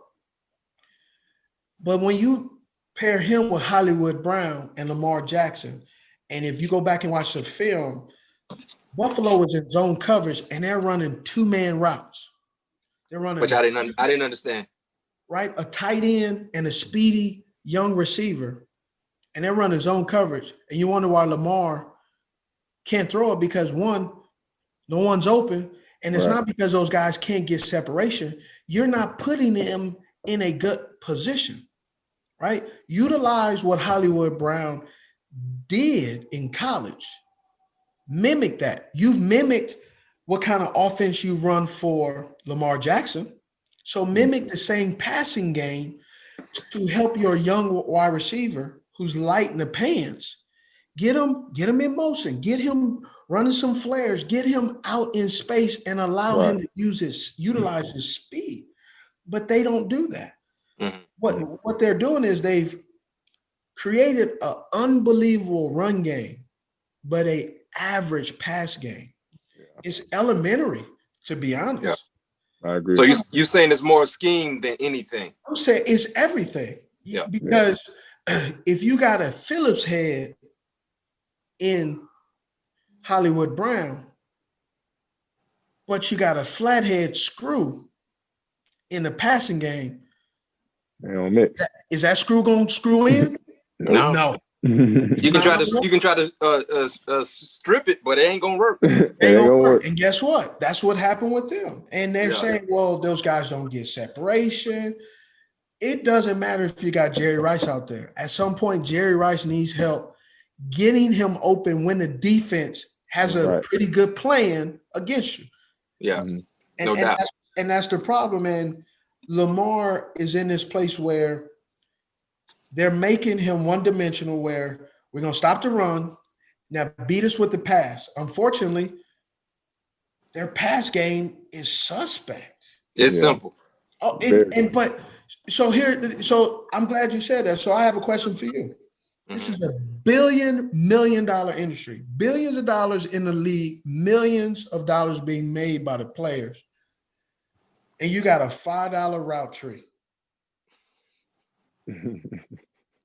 Doesn't make any sense. But you know what? From the technical side, you see that, we see that. But a lot of naysayers don't see that.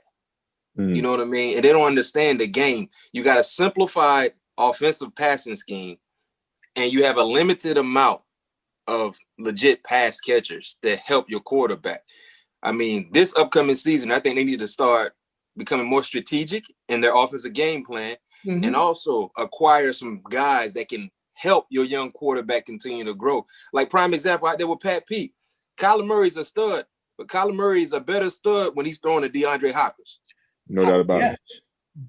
But you found out he was a stud day one. No question. And the same can be said for Lamar Jackson. And he is a stud. Yes. Here's the question. Is he a stud in the pass game? No, not yet. Okay. Not yet. Is he gonna, bro? It's 3rd and 5. Here's the play that got me. It's 3rd and 5. You run a quarterback sweep.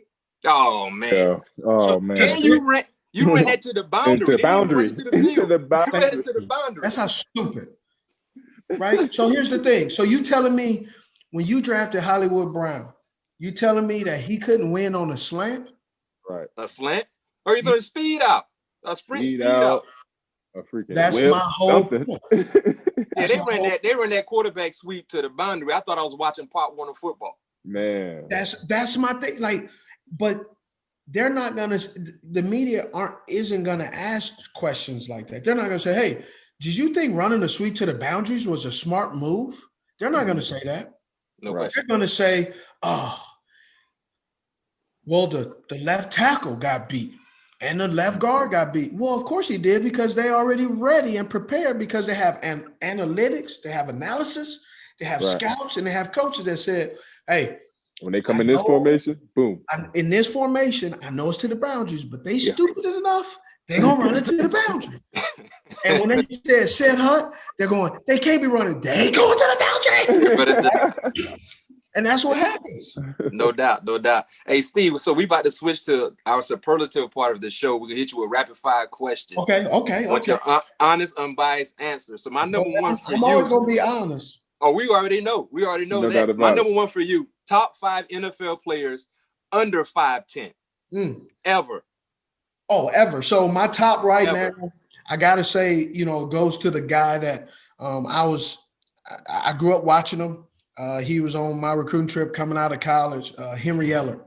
Right. And then I got right now I got the cheetah, Tyreek Hill as well. I don't know if necessarily, I'm pretty comfortable and confident that I know I'm 5'9", 3/4, but is Julian Edelman under 5'10", or is he a little bit? I think so. Yeah. I think he might is be under 5'10". I think he might be just at 5'10". Okay, so Julian Edelman, I love Julian. I love Edelman, to be honest, man. I just love how he plays. Yeah, he's a football player. Yes, no doubt about it. He's a ball player. Wes Welker. Okay. Walker. Deion Branch. I like the dirty. Okay. And then one, though, I don't know if he is, but I just grew up watching him too, is Eric Metcalf, man. Oh, 21 Cleveland Browns. Yeah. With that high white spat. That high white spat. The shins. Yes, sir. He had that spat all the way up to his shin bone. No doubt about it, man. Hey, your best quarterback you ever played with? See, that's interesting, because each quarterback I played with, obviously Jake. So I always answer this because people are kind of weirded out by it, but I mean, athletically, the best quarterback I ever played with, obviously, is Cam Newton. Yeah. But, obviously, the other thing is I always say Jake Delhomme, because this is why. Me and Jake Delhomme grew together, and we got paid together. We were together the longest, and we've been through the highs and lows. And so, it's always Jake Delhomme. But one of the guys that really taught me a lot, is Vinny Testaverde. And he was only in Carolina for a little bit. But, man, what I learned about Vinny is Vinny told me this, and I tell every wide receiver this. He said, man, I remember when I was with the Jets and Lavernius Coles, ears perked up. I'm like, all ears. All right. And he said, man, always do this, Steve. In an inside route, no matter what you do, you always finish in the inside. In an outside route, no matter what you do, always finish on the outside. Mm-hmm. Man, he gave me that goal, and I remember it. Bro, I'm 40. I'll be 42 in May. I never forgot it. He said, "You can you can jumping jack, backflip, but your ass better finish on the inside." Right. And so, P, if you go back in our conversation earlier, everything I did, inside, outside, I always gave you something. But To get back to where you were. Yep, get back to where you wanted to finish. Man, it was so each one of those guys, I learned something. You know, I learned how to get paid with Jake. I learned what the new athletic quarterback looks like with Cam Newton. And then I learned with Vinny Testaverde that he learned from other guys. And I still talk to Vinny Testaverde to this day. I'll text him here and there, just check in on him. And just says something, man. And the other thing is, we picked him up midway through the season. This dude fresh off the airplane, 40-something years old. I think he was 46 at the time. You know, came up there and, you know, just lightly bench pressed 250 about 15 times. Jeez. And he quarterback, you don't see quarterbacks doing that. You don't Not see at all. quarterbacks doing that. And put it up back on there and walked out. I said,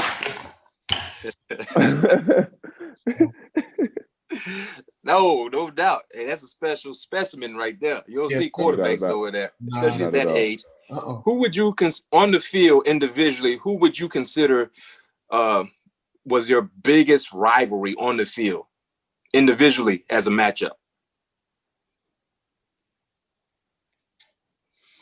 I mean, it had to be, you know, at the time it was the Tampa Bay Buccaneers, the Atlanta Falcons, New Orleans Saints, you know, and that whole NFC West / NFC South. South, yeah. And that Buccaneers, they had Barber. But they also had Brian Kelly. Number 25. He was nice. Yeah. He was real nice. They had Dwight Smith, Dexter Jackson. Yeah, that came out to New Orleans had Mike McKenzie. Mike. Oh, Dirty Mike. He used to trip me going across. They also, who they have? And then they had Ashley Ambrose in Ambrose in Atlanta. Yeah. Ray Buchanan. Right. And then it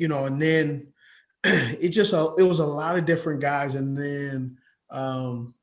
then actually the dude that really gave me fits, man, but I respected him and I knew I needed to be that guy and be on my P's and Q's, man. Al Harris for the Green Bay Packers. Al was just one of those guys that I just had to be on my P's and Q's. He'll jump you, he'll play press, he'll play catch. He just did a lot of different stuff. Yo, his length was something that you couldn't coach. No, he was a long, rangy corner. Yeah, and he used it to his ability. He knew his strengths, and boy, he maximized that skill set that he had with that length. Next question for you: who is your favorite wide receiver currently still in the playoffs? You know, I like it. You know, Davante Adams is just doing a hell of a job, right? And one of the craziest things is Davante doesn't get a lot of credit because he has this ace in the hole called Aaron Rodgers. Yeah. Right. And Aaron Rodgers has made a lot of players, say like a la Javon Walker. J-Walk, Florida State guy. Yeah, he's given them the opportunity where you go, man, he can play. And then those guys sometimes go to other teams and don't have the same production. Yeah. But the way Davante Adams is playing, how he's done it, and quietly, yes, he's benefiting from playing one of the best quarterbacks, but he's still giving dudes that business in the route game. So I love watching him play. I'm really impressed with Chris Godwin dealing with the finger and all that stuff. He's a speed guy who has really harnessed his route running ability pretty good, pretty fast. Yeah. Obviously with Stephon Diggs, Cole Beasley. I like Gabriel Davis. He's really doing really well with the young Bills. fella from UCF, if I'm not mistaken, Yes. with the Bills. And Rookie. yeah. And then, obviously Mike Evans, I don't mention him just because he's a staple. He's like, it's like when you need Mike Evans is like peanut butter and jelly, bro. If you want to, you're hungry, you always get filled up with a PB&J, right? That's what Mike Evans is, right? No doubt. And then, obviously, I'm really impressed with Tyreek Hill, but I want to see a little bit from Mecole Hardman and see what he's doing, and can he take his route game to another level and not depend on all his speed as much. Mm-hmm. When guys depend on their speed, and when their speed starts to leave them and they have to learn how to run routes, they're at an age where it's too late. Mm-hmm. And they start to get phased out. So that's the only thing I try to emphasize to speed guys is, man, that's great. Can you run routes? Make sure you improve your route game, because when your speed goes, you got to be able to lean on something else. No question. Is there a young receiver that reminds you of you? No. None. Nobody close. If you had to pick one, here's why I say no, is because, let's be honest, man. It took a long time for people to respect my game. If I'm being honest. And I don't want to say, oh, this guy reminds me of myself. That guy reminds me of him. Yeah. If I use Tyreek Hill as an example, he wants to go on. If he can continue to keep doing what he's doing, he wants to go in the Hall of Fame, not as Steve Smith, as his own name. That's Tyreek Hill. That's Tyreek Hill. So I that's why I say there's nobody who reminds me of myself, because there's also some things that those guys can do that I can't. And so I'm not going to be, selfish and say, man, that guy reminds me of me, because I've seen me. Nah, ain't no part of Tyreek Hill remind me of myself. No doubt. Ain't none of that for whatever remind me of myself. That's all him. Hey, you said it the right way. For whatever. We don't even know what he running, but we know it's for something. It ain't on my clock. He's one of one when it comes to that element. Absolutely. And so I just hate hearing that, because I also don't want to taint, man. These young men are building their own careers, their own legacy. And I really believe in letting those guys build their own legacy, because it is important. I don't like the comparison. Like, it ain't no Randy Mosses. It ain't no other Randy Mosses out there. I don't think there'll ever be another Randy Moss either. Exactly. It may be the next guy, but it ain't gonna never be another Randy Moss. No question. Well said. Last question for you here, Superlative, part of our show. Your dream podcast guest. Who is it? It's a great question. Who is it? Your dream podcast guest. Currently, right now? Yeah. Sugar Ray Leonard. Ooh. Respect. Super consistent. Mr. Consistent. And why would he be your dream podcast? Is it a personal fan favorite for you? You grew up as a fan, or what's that connection? No, growing up a fan, I was a Pernell Whitaker fan, but my podcast, Cut to It, is a different podcast, and I love to figure out the individuals. Yeah. What makes them tick? What were they going through when they made that great catch? I know P, he's how he's had to deal with adjusting to diabetes. Mm-hmm. Right? What has that been like? What was the transition? What was he doing? What led up to him getting that test of diabetes? What was he going through? All of that to figure out what led to getting the test, and then when he received the information, how has he changed his lifestyle? Like, that's the uniqueness of me. That's why I don't want to know what was it like making that catch. I want to know what was going on in your heart. What negative conversations were you having when and before the moment, and in the huddle when the coach was telling you to play, you're getting a signal and you lining up and you going and you have that negative thought or that positive thought. Take me through that. That's why on my podcast we kind of talk about that. I don't really talk about ball. I want to know the individual inside the shirt, inside the hat. That's what I love to do. That's the uniqueness of it. So that's why, for me, Sugar Ray Leonard, because I want to hear. I grew up I was born in '79, so I grew up in the '80s and '90s where boxing was a big deal. And it was you box twice a year, right? Yeah. And I want to know the training regimen, the psychology of what he went through and how he went through and what he experienced, what he didn't experience, man. That's why I want to know, what was it like when you won in Olympics, or what was it like when you went through the Olympics? What was it like when you first beat, just all the things that he went through? What was it like being a Black Olympian in the 80s and 90s? I grew up, we went through the LA riots, Reginald Denny, Rodney King. I could not understand and rationalize what that was going on as a young man. So now, as a man that's 42 and has lived some life, that would screw me up today. No question. And I want to know, those things. No question. That's deep. That's what's up. The versatility of being able to communicate. Yeah. And be informative at the same time. That's a blessing. That's a blessing, man. Well, that wraps it up, man. We appreciate you joining us here on All Things Covered. Before we let you go, is there anything you want to plug? Anything you got going on? You talked about the podcast. What else you got brewing? Man, one of the things through my foundation, the Steve Smith Family Foundation here in Charlotte, North Carolina, there are over 5,000 children that are homeless in the public school system. Wow. And virtually, virtual school has been extremely tough for them, because think about it. And when you say what's homelessness here under the McKinley-Vento Act law here in Charlotte, North Carolina, that means that you don't have a permanent residence.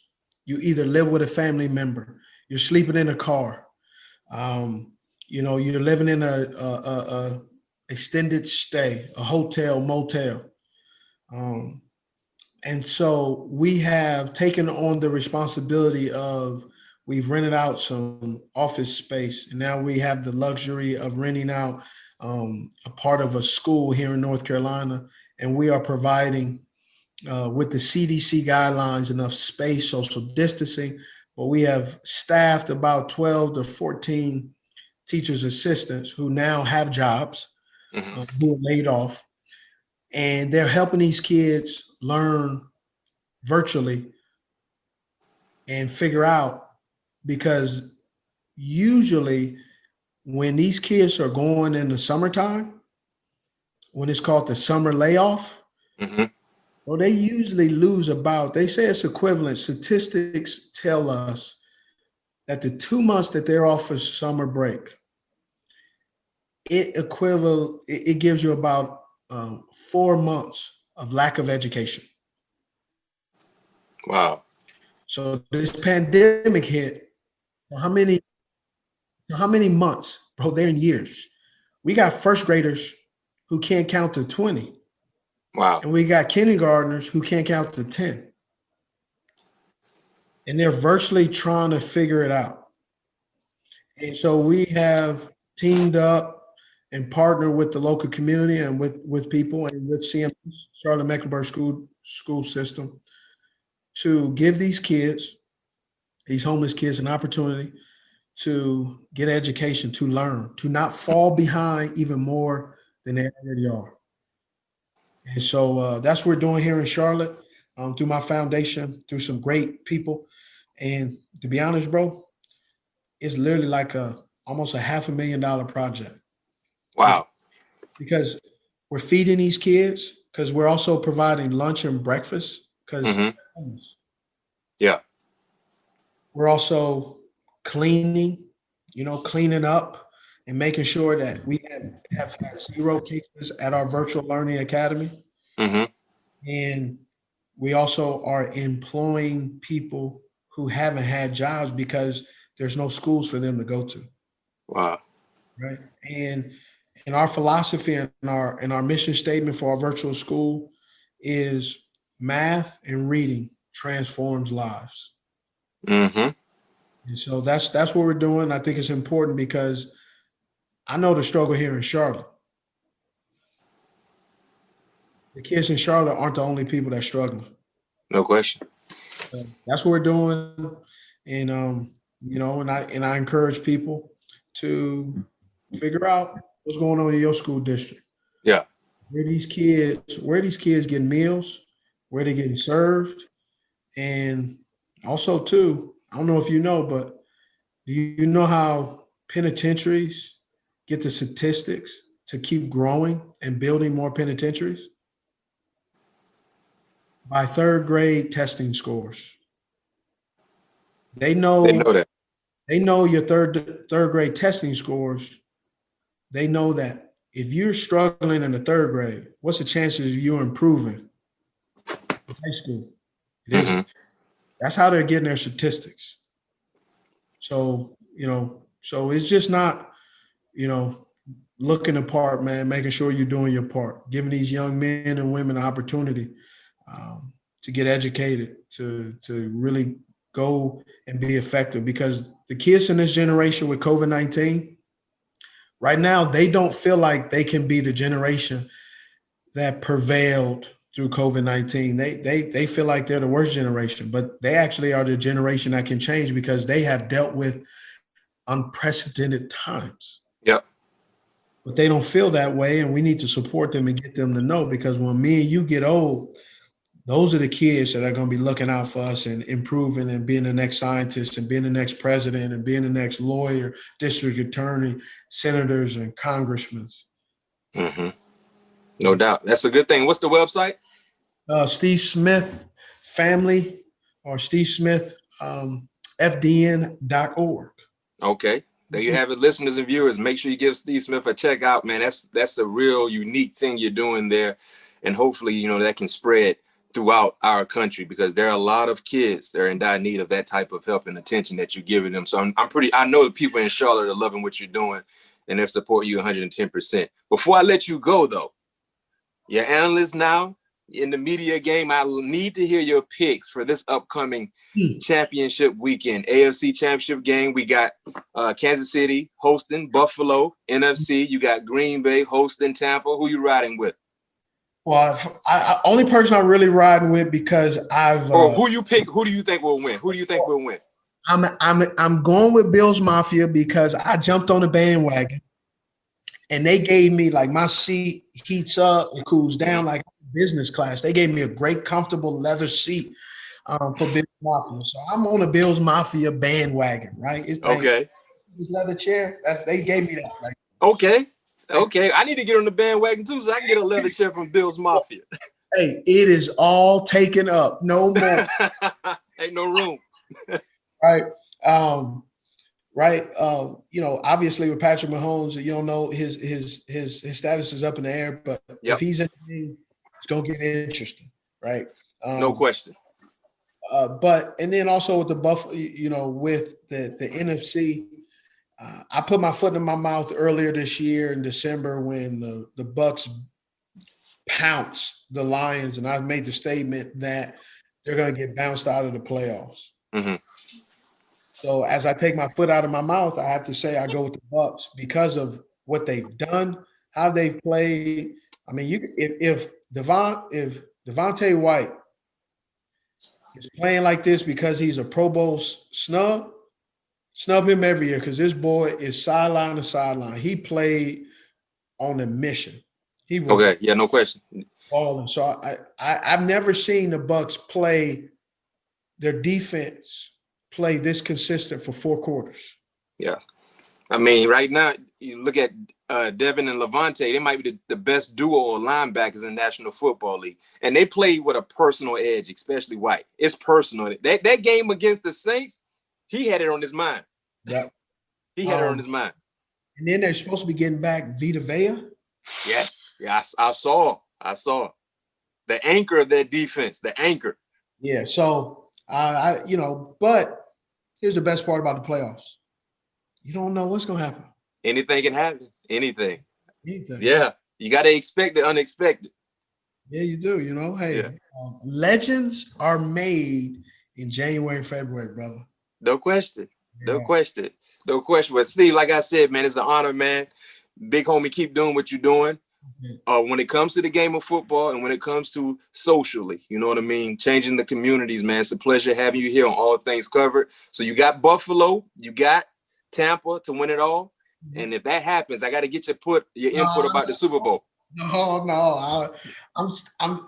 I'm staying 1 week at a time. Hey, I can tell you this much. Based on what you sitting in right now, how comfortable that chair is, you better be biased all the way through. Oh, no, I can flip the script anytime I want. Well, hey, Bills Mafia, you know how they're going to want that chair back. Oh, hey, I've been kicked out of better and worse places. No doubt, man. I tip my hat to you, man. Keep doing what you're doing. Like I said, it's a pleasure having you here on All Things Covered. Patrick Peterson, Bryant McFadden, Steve Smith, Sr., 16-year NFL pro, 5-time Pro Bowler, 2-time first-team All-Pro, currently analyst for NFL Network. Make sure you check him out weekly on there, dropping big-time jewels. Also, his own podcast, Cut It Up podcast, man. Cut to it podcast. Keep doing what you're doing, man. It's a pleasure having you on. Appreciate it. We got to get you guys on there, man. Hear your stories about who you are, man. Oh, no doubt. Anytime, man. Anytime. Just shoot me a quick text. You already know the number. Yes, sir. All right. Thanks again to Steve Smith Sr. and thanks to everyone listening to this episode of All Things Covered. If you like what you hear, make sure you subscribe and leave a 5-star rating on Apple Podcasts. We'll be back with you next week where you can expect all things to be covered. Peace.